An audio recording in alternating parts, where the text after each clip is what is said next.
Yo, what is going on, everybody? CavemanJack back for a different style of video.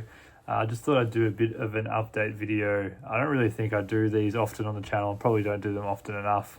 But this year definitely has been a bit of a whirlwind.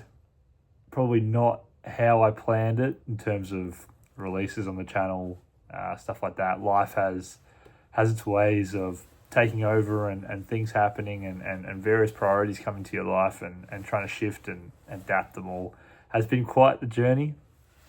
I definitely didn't think that we'd only have 9 videos on the channel this year so far, but life goes on and I definitely plan to, hopefully in the back half of this year, do a lot more reactions. I do miss the reaction space and getting the time to do that because it is such a therapeutic process in a way.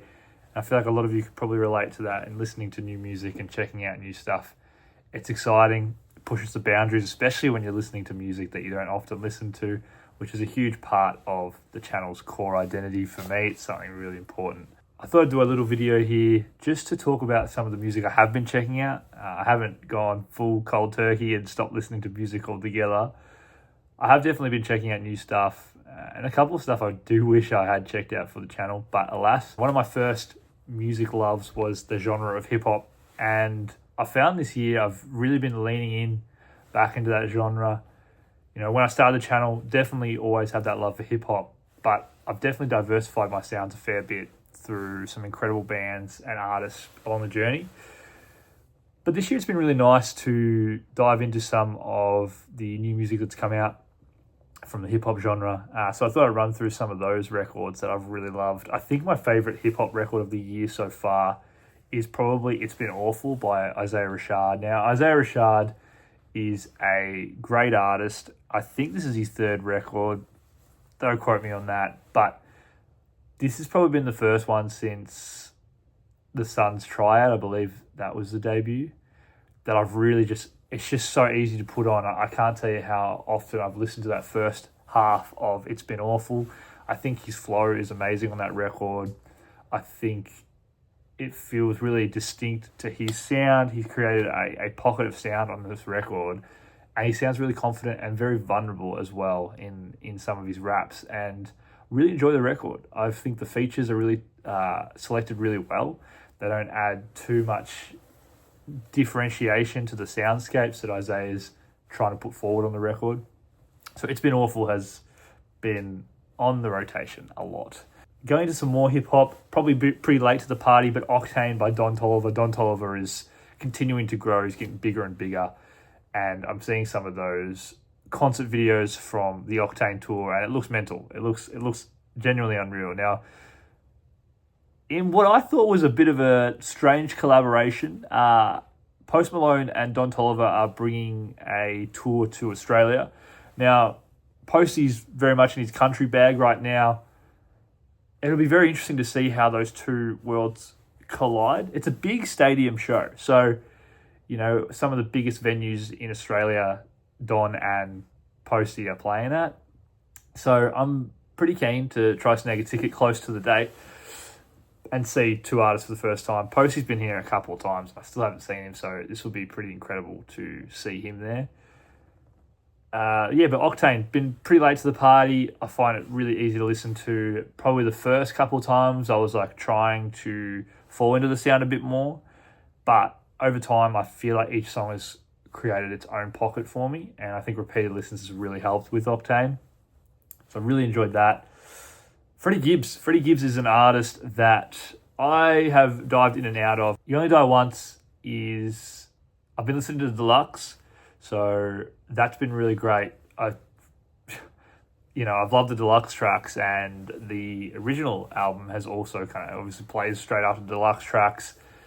That's a great record. You know, Freddie Gibbs is a fantastic hip-hop artist, just really consistent, and I really have enjoyed going through that album repeatedly, and I think his flows are great. I think the beats and the instrumentation it's gritty, but it's also got like just a real vibe to it. There's a couple tracks on there that have that bit of a soul sample. There's obviously those more notoriously classic Freddie Gibbs darker sounds, which, you kind of get a bit of both on that record, which I really love.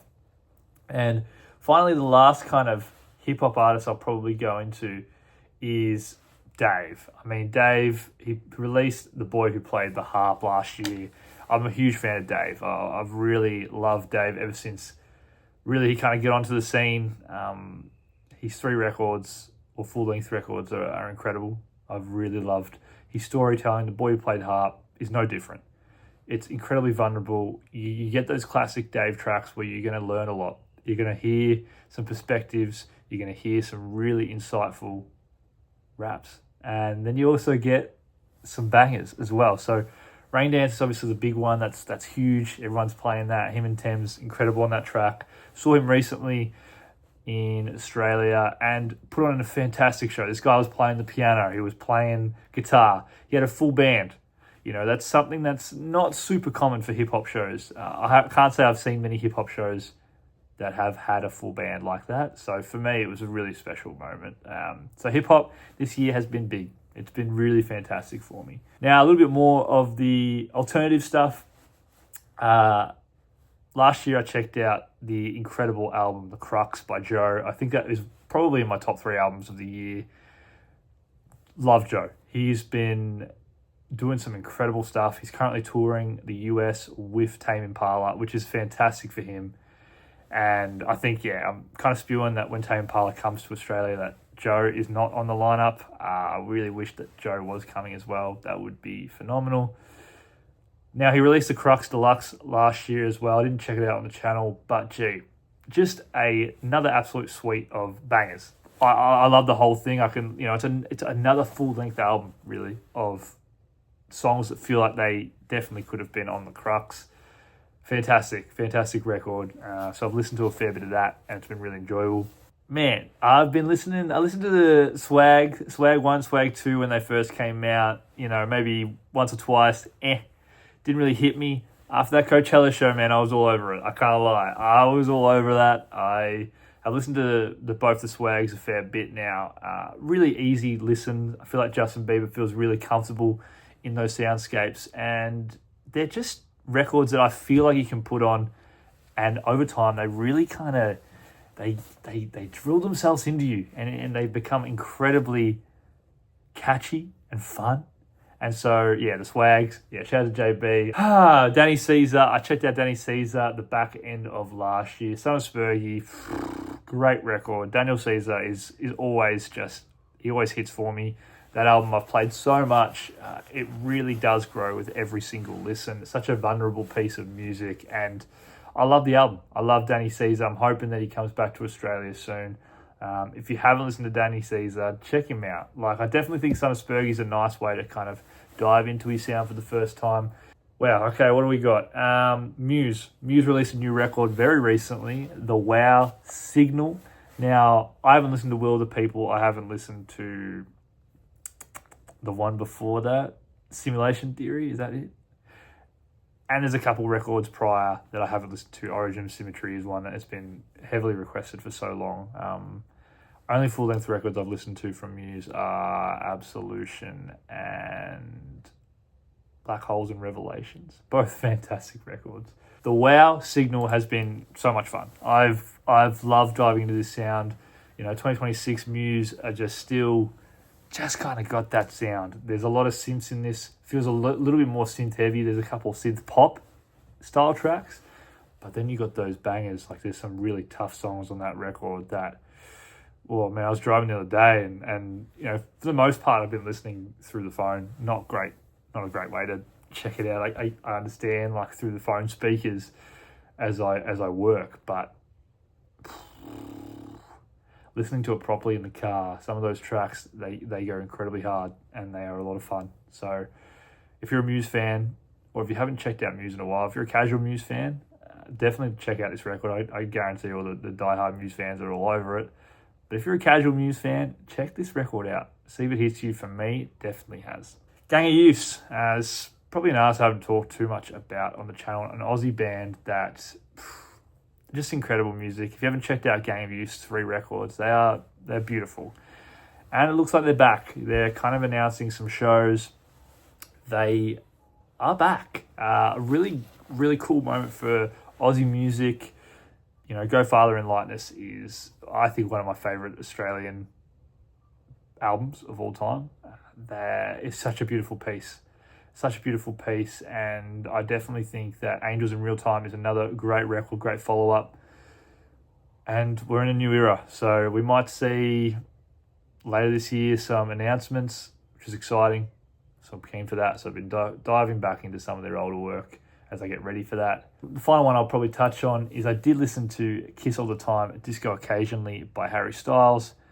And yeah, Harry, it was a different sound. It was very much a different sound. I think we kind of expected that from Aperture. You know, I was very excited by the soundscapes we were hearing on Aperture. And I don't think anything goes as quirky as it does on Aperture. Maybe Season 2 Weight Loss, probably the closest. But gee, it's a fun record. I think there's some absolute great hits. Coming Up Roses, beautiful ballad. And I just kind of like talking about music at times. So these videos are kind of fun. I know they're not really that exciting. But for me, it feels like my way of still connecting to the community. This channel means a lot to me, and the music that I've been able to check out on the channel means so much to me too.